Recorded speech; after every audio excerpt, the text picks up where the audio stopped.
우리가 세상에서 가장 기본이 되고 큰 근심은 결국은 경제적인 문제인 것 같습니다. 세상을 봐도 그렇죠. 역사를 봐도 결국은 나라가 요동치고 세상이 요동칠 때 보면 늘 경제적인 문제가 있었다는 거예요.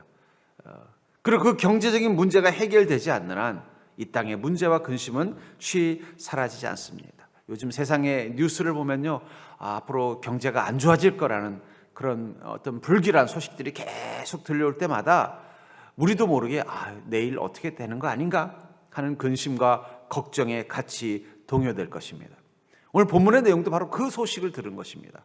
이스라엘의 왕이었던 아합 왕에게 하나님께서 엘리야라는 선지자를 보내셔서 그의 죄와 악에 대해 경고하시면서 뭐라고 말씀하시냐면은 수년 동안 비도 이슬도 있지 않을 것이다. 비가 없는 것까지도 참 힘든데 이슬도 없다는 얘기는 아주 쨍쨍 마른 하늘, 좀 흐리기라도 해야, 뭐 하다못해 안개라도 좀 껴야 이 식물들이 숨이라도 쉬는데 그 안개마저 끼지 않을 만큼 쨍쨍한 그 한낮의 여름 같은 날씨가 수년 동안 계속 될 거라고 말하고 있는 것입니다. 이것이 아합 왕에게는 얼마나 큰 근심거리일까요? 기근이 온다는 얘기는 결국은 흉작이 올 것이고, 흉작이 오면 어떻게 돼요? 세금이 없고 경제적으로 위기가 오면은 백성들은 왕을 원망하게 돼 있고, 또 그 위기 가운데서 사람들이 서로를 막 약탈하고 빼앗는 일이 일어나고, 또 그 위기가 이 나라에만 있는 게 아니라 주변 국가에까지 퍼지면 각 국가들끼리도 자기 나라의 경제적인 위기를 해결하기 위해서 다른 나라의 물건들을 빼앗아 오는 약탈과 침략을 하게 됩니다. 아합이라는 왕에게는 자기 인생에 큰 위기가 오고 있는 것입니다. 엘리야라고 해서 그 위기 가운데 무관한 사람은 아니죠. 나라가 어려우면 어떻게 돼요? 엘리야도 살기 힘든 거예요.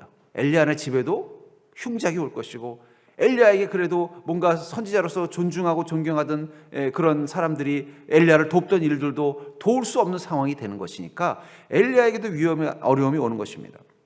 이처럼 우리 인생 가운데 오는 가장 큰 위기 중에 또 경제적인 위기도 있다면 그 경제적인 위기는 우리에게도 근심이 되고 걱정이 될 수밖에 없습니다. 나라가 어려우면 개인의 삶도 어려워질 수밖에 없다는 거예요. 그런데 분명한 것은 엘리야는 하나님께서 앞으로 수년간 이 이스라엘 땅에 기근이 올 거라는 말씀을 주셨지만 그것 때문에 무서워는 했습니다. 이 땅이 어려워지면 어떻게 하나 그런 무서움은 가지고 있었지만 그는 두려움을 갖지는 않았습니다. 왜냐하면 그는 알고 있었다는 거예요. 이 어려움 가운데서도 하나님 내게 은혜를 주시기 위해 오신다는 걸 알고 있었다는 것입니다. 그러나 아합은 예외예요. 아합은 무섭기도 했지만 두렵기도 합니다. 큰 기근이 오면 어떻게 하는 무서움과 함께 그 일로 인해서 내 인생 가운데 어려움과 위기가 오면 어떻게 하는 두려움을 같이 가지고 있었다는 거예요. 저는 그게 그리스도인과 비그리스도인의 차이라고 생각합니다. 세상에 어려움이 올수록 우리 모두가 다 무서워하고 걱정할 수밖에 없을 것입니다. 우리도 세상이 어려워지면 걱정하죠. 이것 때문에 나라가 어려워지면 어떡하나, 어렵고 힘든 사람들, 가난한 사람들이 어려움을 겪으면 어떡하나. 그러나 우리는 두려움은 없습니다. 왜냐하면 우리는 그 무섭고 힘든 시간 한가운데서도 주님의 은혜가 나를 향해 오고 있다는 것을 믿는 믿음이 있기 때문입니다. 엘리야와 아합의 차이점은 그거예요. 아합도 엘리야도 다 이 이스라엘 땅에 기근이 오면 어렵고 힘든 시간을 보내야 되는 상황입니다. 어떤 일을 경험할지 모르는 거예요. 그러나 엘리야는 비록 그 일이 일어날 일을 걱정하고는 있었지만 두려워하지는 않았던 이유는 분명히 그 한가운데서도 하나님의 은혜가 자신에게 올 것을 믿었기 때문일 것입니다. 그러나 아합은 예외예요. 왜냐하면 그는 하나님을 버린 자이기 때문이에요. 그는 바알과 아세라는 우상을 숭배하던 자입니다. 그 벌로 인하 이 땅에 기근이 왔다면 그 모든 책임을 자신이 져야 되는 힘들고 어려운 상황이 온다고 했을 때 그는 두려울 수밖에 없었습니다. 우리 인생 가운데 이 기근의 때 세상에 어떤 어려움, 특별히 경제적으로 어렵고 힘든 시간들이 오고 있다는 그런 안 좋은 소식이 들릴 때 우리가 엘리야와 같은 믿음을 갖는다면 우리는 두려움에 사로잡히지 않을 것입니다. 왜냐하면 엘리야처럼 주님의 은혜가 내 삶 가운데 임하는 것을 발견하게 될 것이기 때문입니다. 그렇다면 우리가 설령 세상 속에 마치 기근이 올 거라는 그 안 좋은 소식이 들려지는 것처럼 세상이 어려워지고 힘들어진다는 이야기들이 들려올수록 우리는 어떤 믿음을 가질 때 우리는 주님의 은혜를 누리면서 두려움 없이 그 시간들을 통과할 수 있을까요? 먼저 그것은 우리가 하나님을 알면 인생이 두렵지 않다는 것을 깨닫는 믿음이 필요하다는 거예요. 절대로 해볼까요? 하나님을 알면 인생이 두렵지 않다. 본문 1절을 다시 읽어보면은 길르앗에 우거하는 자 중에 디셉 사람 엘리야가 아합에게 말하되 내가 섬기는 이스라엘 하나님 여호와께서 살아계심을 두고 맹세하노니 내 말이 없으면 수년 동안 비도 이슬도 있지 아니하리라. 이스라엘 땅에 비도 이슬도 있지 않게 하시는 것은 누구세요? 하나님이십니다. 하나님의 계획입니다. 하나님이 이 땅의 기근을, 왜냐하면 바알과 아세라를 섬기는 아합 왕에 대한 그 범죄, 그리고 그것을 따르는 이스라엘 민족들에 대해서 하나님 화가 나셔서 그 땅에 기근을 주신 것입니다. 젖과 꿀이 흐르는 복된 땅이었던 그곳이 가장 살기 힘든 광야 같은 곳으로 바꾸어 버리시겠다고 하신 거라는 거예요. 그건 하나님의 명령이에요. 그럼 그것은 엘리야가 말 안 해도 기근이 올 것이고 하나님이 마음 바꾸면 멈추는 건데, 엘리야는 어떻게 교만하게도 내 말이 없으면이라는 단어를 썼을까요? 저는 그것을 엘리야가 자신의 말이란 뜻이 아니라 하나님이 반드시 내게 말씀하실 거라는 뜻이라는 거 믿습니다. 그는 선지자예요.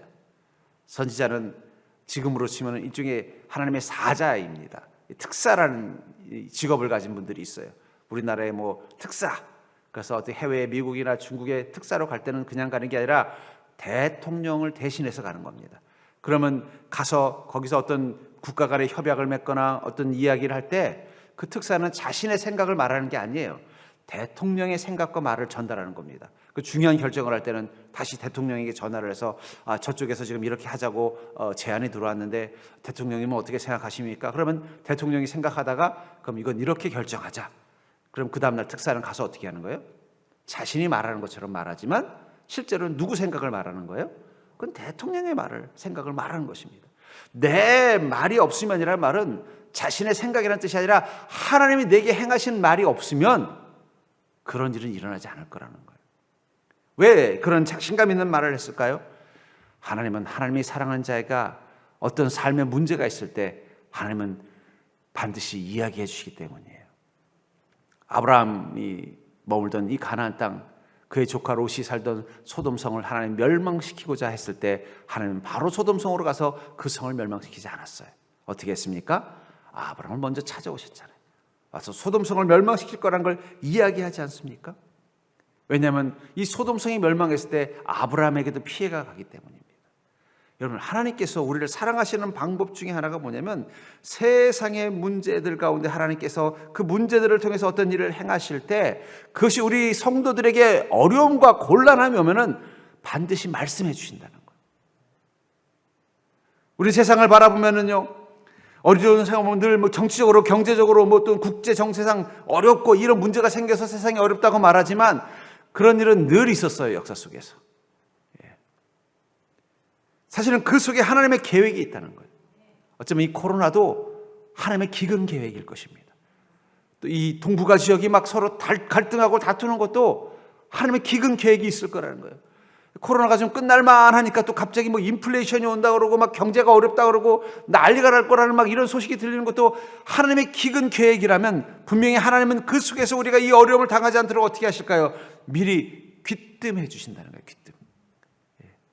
귀뜸해 준다는 표현이 참 너무 멋진 것 같아요. 고린도서 10장 13절에 보면은 사람이 감당할 시험 밖에는 너희가 당한 것이 없나니 오직 하나님은 미쁘사 너희가 감당하지 못할 시험 당함을 허락지 아니하시고 시험 당할 즈음에 또한 피할 길을 내사 너희로 능히 감당하게 하시느니라. 시험 당할 즈음에는 어떻게 하신다고 말하고 있어요? 또한 피할 길을 내신다. 우리 인생 가운데 기근이, 세상의 기근이 내 삶에도 영향을 줄 때는 하나님이 그냥 그 속에서 같이 고통받게 하지 않으신다는 거예요. 어떻게 하신다는 거예요?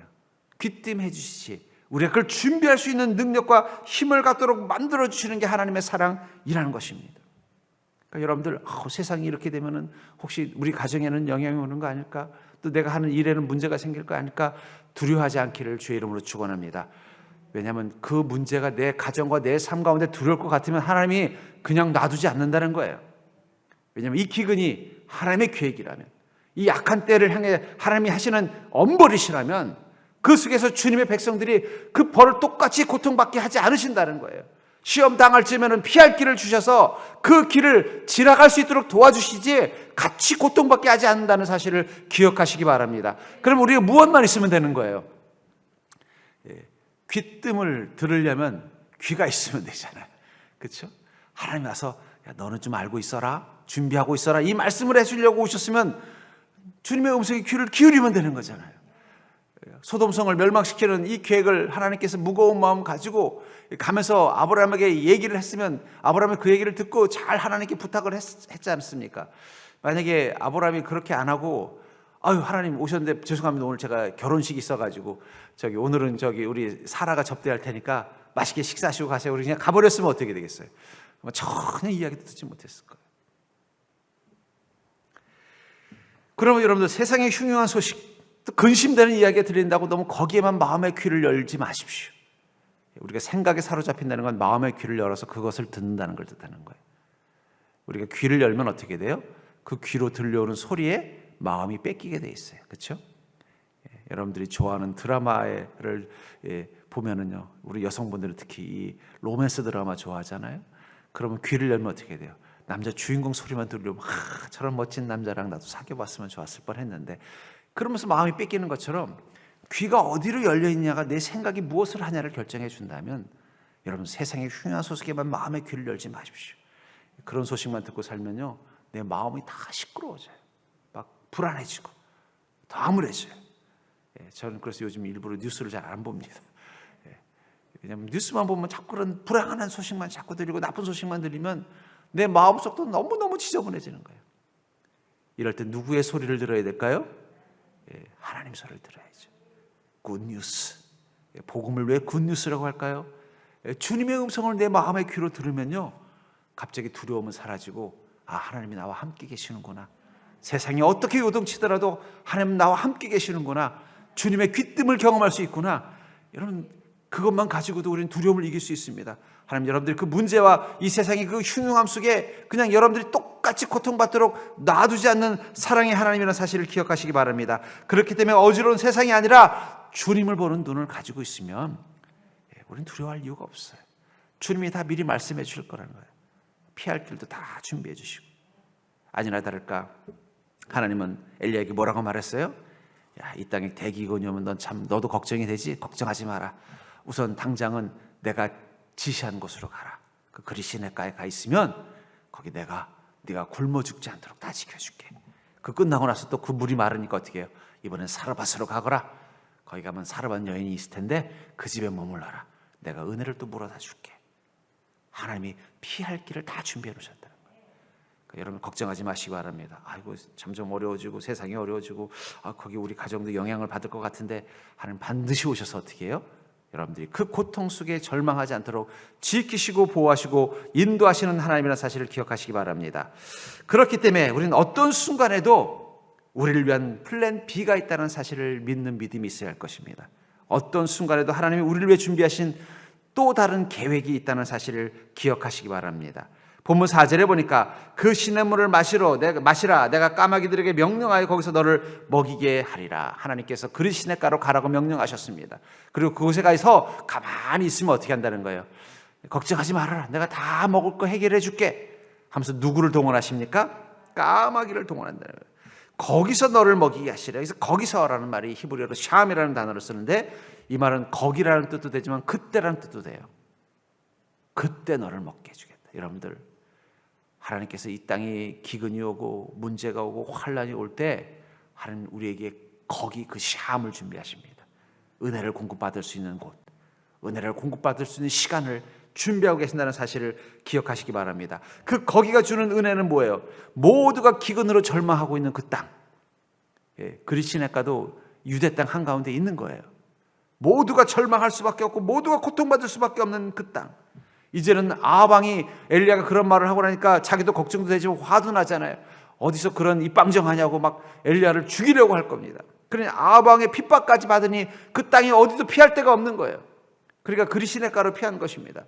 아마 사람들이 그렇게 해서 거기 먹을 것도 없는데 설마 엘리야가 거기 숨어 있겠어? 이렇게 생각하니까 아무도 거기까지 찾으러 오지 않은 것입니다. 그런데 그 속에서 하나님이 어떻게 하셨어요?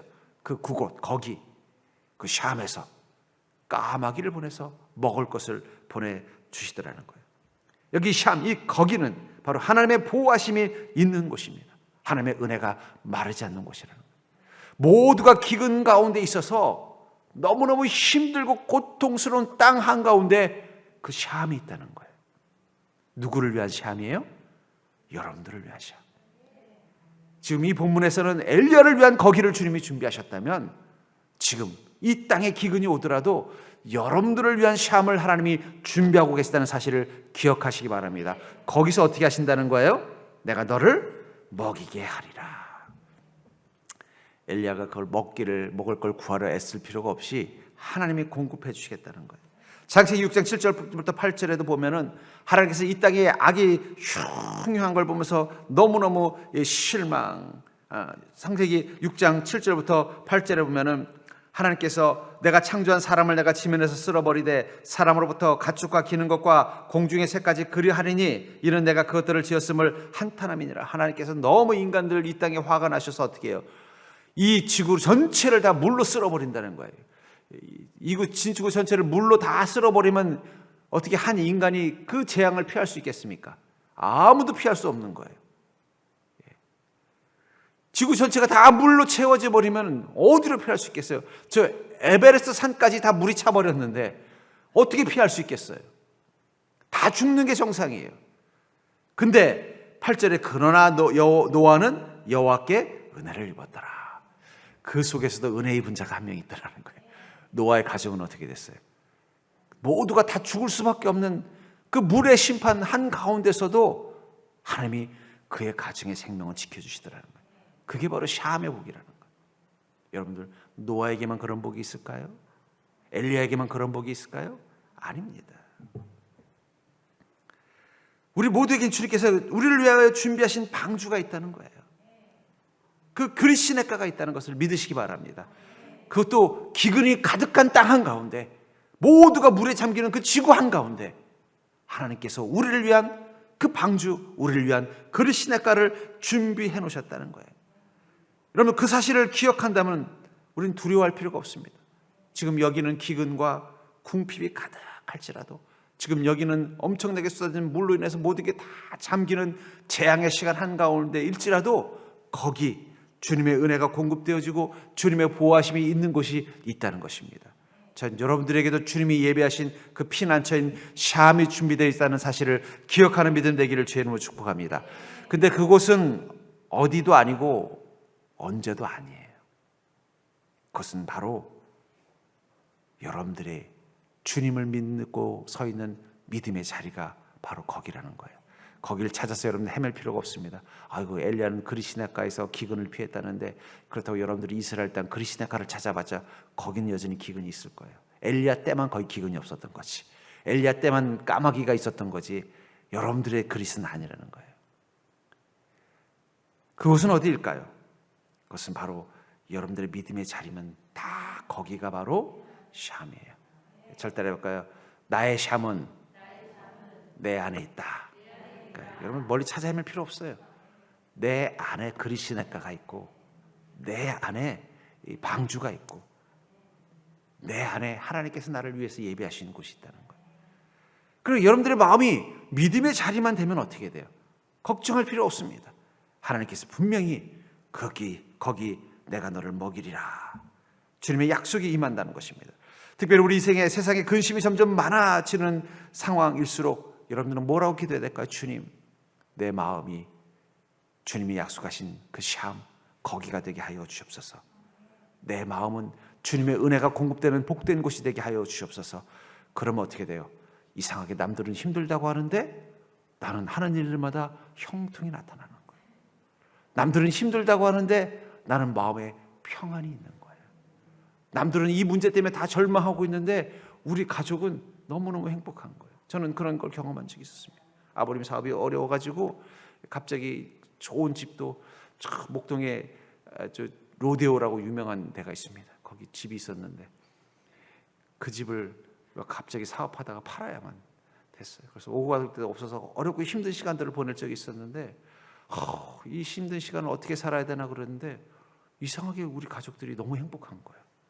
지금도 생각하면 미스테리예요.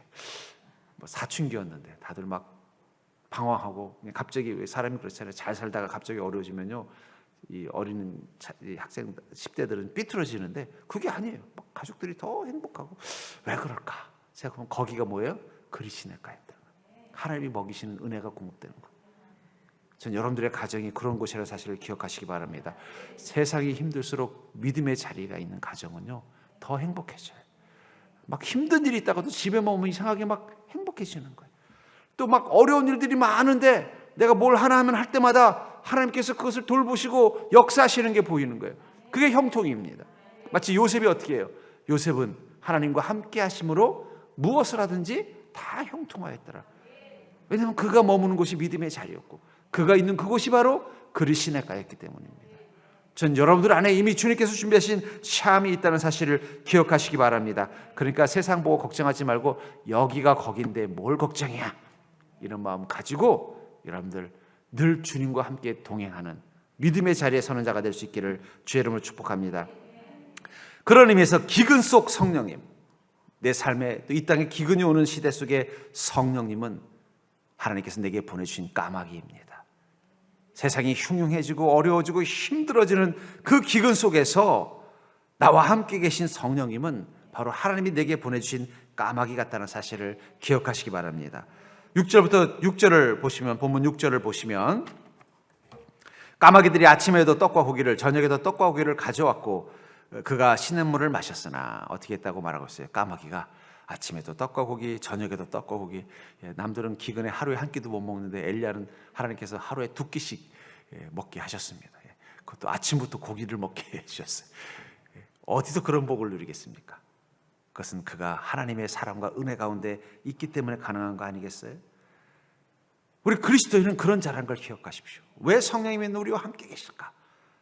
우리가 그 기근 속에서도 하나님의 은혜의 떡, 하나님의 사랑의 고기를 경험할 수 있는 자가 되게 하시기 위해서라는 거예요. 그러니까 여러분들, 우리 그리스도인은요 세상이 점점 힘들어질수록, 그 세상으로부터 얻을 수 있는 은혜가 메말라 갈수록 주님의 은혜가 그 자리를 채우는 인생을 산다는 것을 기억하시기 바랍니다. 그러니까 그리스도인은요 아예 처음부터 그냥 세상의 복으로 살려는 마음을 내려놓으세요. 그냥 나는 하나님이 주시는 복으로만 살겠다, 이런 마음 가지시고 주님이 주시는 복만 기다려야 된다는 거예요. 이 그리시네가에서 엘리야가 어떤 마음으로 누워 있었을까요? 아침에 일어나면은 저 동쪽에서 해가 뜨는 걸 보면서 까마귀가 어디쯤 날아오고 있나 하면 바로 저 동쪽 해 뜨는 곳에서 까마귀 한 마리가 확 날려와서 어떻게 해요? 고기하고 또 먹을 떡을 다 갖다 주고 또 가는 거예요. 또 저녁에 이제 해가 질 쯤 되면 또 서쪽에서 어떻게 해요? 또 까마귀들이 휙 날라와서 고기랑 또 떡을 탁 주고 가는 거예요. 그걸 먹으면서 어떤 생각이 들었을까요? 아이고, 내일은 안 오면 어떡하지? 그럼 미리 좀 밤에 굴러다니는 도마뱀이라도 한 마리 잡아서 구워놓아야 되나, 이런 생각했을까요?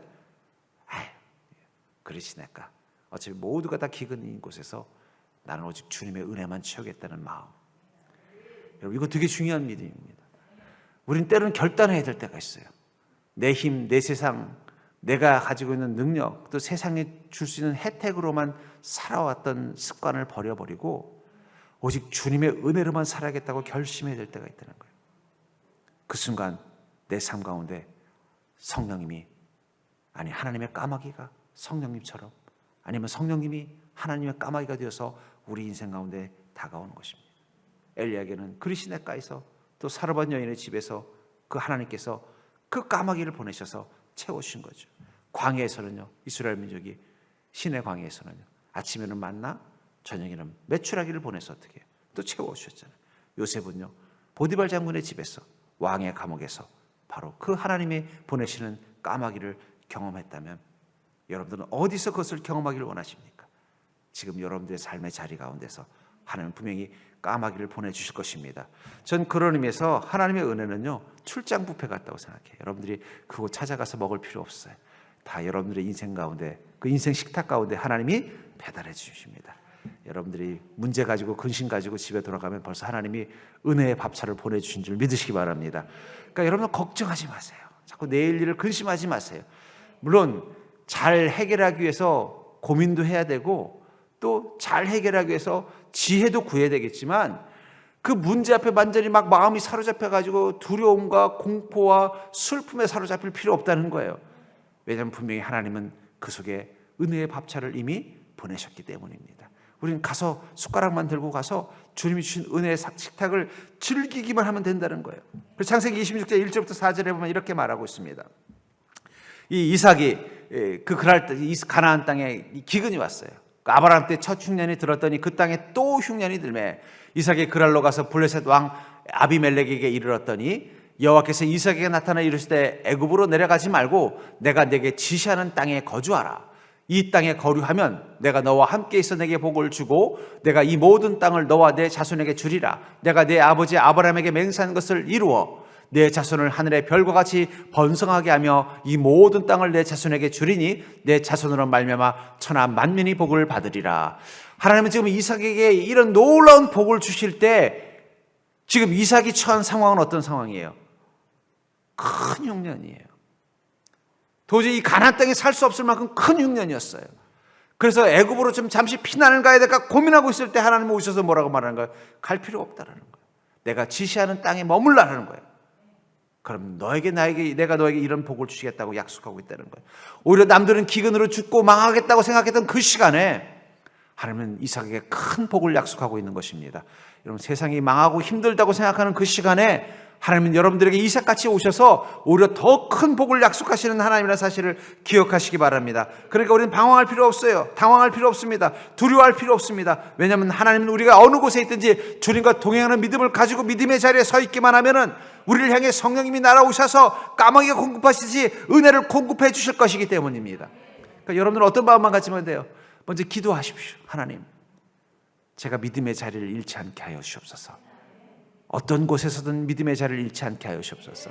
이삭이 만약에 아이고 큰일 났습니다. 지금 주인님, 목자들이 지금 오늘도 양이 100마리나 굶어 죽었습니다. 물을 못 먹어가지고 다 죽었습니다. 이대로 있다가는 우리 망합니다. 지금이라도 빨리 애굽으로 가시죠. 그 말만 듣고 바로 짐 쌌다면은 아마 어떻게 됐을지 모르겠어요. 근데 그 순간 이삭이 그런 거예요. 그래, 그렇다면 잠깐만 내가 주님께 기도하고 물어보고 시작하자. 나도 이거 참 이럴 때는 어떻게 될지 모르겠다. 나는 한 번도 이 애굽 땅을 이스라엘 땅, 가나안 땅을 떠나본 적이 없는데 이거 어떻게 될지 나도 모르겠구나. 이런 흉년은 나도 처음 겪는구나. 내가 어떻게 할 수 있는 게 없구나. 그러나 우리가 이 애굽 땅을 떠나 애굽으로 가기 전에 하나님께 먼저 기도하고 가보자 하고 기도했을 것입니다. 기도한 순간 하나님이 오셔서 뭐라고 말씀하시는 거예요? 가지 마라. 너는 내가 지시하는 그 땅에 머물러라. 그럼 내가 너에게 큰 복을 주겠다. 남들은 기근으로 망하고 있을 때 거기서 이삭은 부자가 됐습니다. 거꾸로 살았어요. 당연히 흉년 들면 다 망하는 건데 여기 흉년이 들었어요. 그러면 양을 치는 사람들은 다 망하는 거예요. 근데 거꾸로 부자가 됐어요. 왜요? 물이 없는데도 이삭은 땅을 파면 물이 나오는 거예요. 그 양들이 그 물 먹고 잘 자라는 거예요. 풀이 없다고 생각했는데 이삭이 가는 곳마다 풀이 있어서 그 양들이 잘 먹어서 새끼를 잘 낳았어요. 기근이 오니까 양들이 다 죽어서 양이 부족하니까 양 고기값이 구람당 2,000원에서 2만 원으로 오른 거예요. 그러니까는 양 한 마리 값이 확 뛰니까 어떻게 돼요? 이삭은 더 부자가 된 거예요. 남들은 지금 다 기근에 망하고 양들도 다 굶어 죽어서 소위 말하는 양이 부족한 상황이 된 거예요. 식량이 부족한 상황인데 이삭은 오히려 어떻게 돼요? 양이 더 많아지니까 그게 가치가 더 올라가지고 더 부자가 된 것입니다. 이처럼 우리가 주님이 지시하는 땅, 주님과 함께 동행할 수 있는 그 믿음의 자리에 머무는 순간 하나님은 그 속에서 주님의 은혜를 공급해 주십니다. 그렇기 때문에 여러분들 기도하셔요. 내 삶에 문제가 생길수록, 흉년이 올수록, 기근이 올수록, 어려움이 올수록, 낙심되는 일이 생길수록 우린 기도하십시오. 기도하면 하나님의 음성이 들릴 것입니다. 하나님의 약속이 들릴 것입니다. 그건 기대하십시오.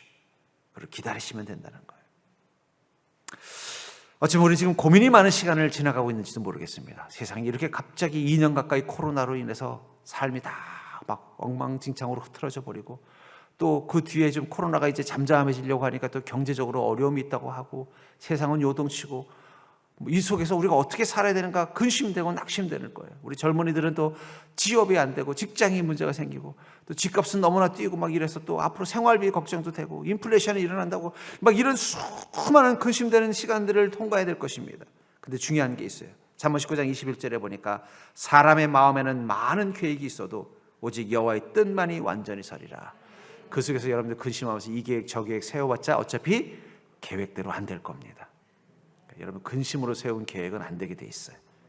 근데 중요한 건 뭐라고 말하고 있어요? 오직 여호와의 뜻만이 완전히 서리라.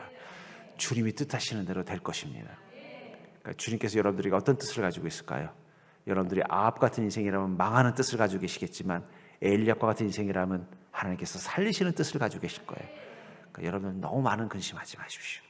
세상이 흉흉하다고 해서 그래 걱정들이 많겠다 하면서 가슴을 두드리시면 나는 여기 거기가 있잖아요. 샴이 있잖아요. 하나님의 뜻이 이루어지는 인생이라는 것을 기억하시기 바랍니다. 그러므로 여러분들 확신을 가지고 그냥 우리는 성령님이 내 인생의 까마귀인 것을 믿으시고 성령님이 내 인생을 향해 어떤 고기를 물어다 주시고 어떤 떡을 물어다 주실까 그걸 기대하는 마음 가지고 하루하루 주님의 음성에 귀를 기울이면서 사는 믿음 되기를 주의 이름으로 축복합니다. 이제 근심은 다 버려버리시고 하나님의 약속에 대한 확신만 가지고 돌아가는 믿음 되기를 주의 이름으로 간절히 축원합니다.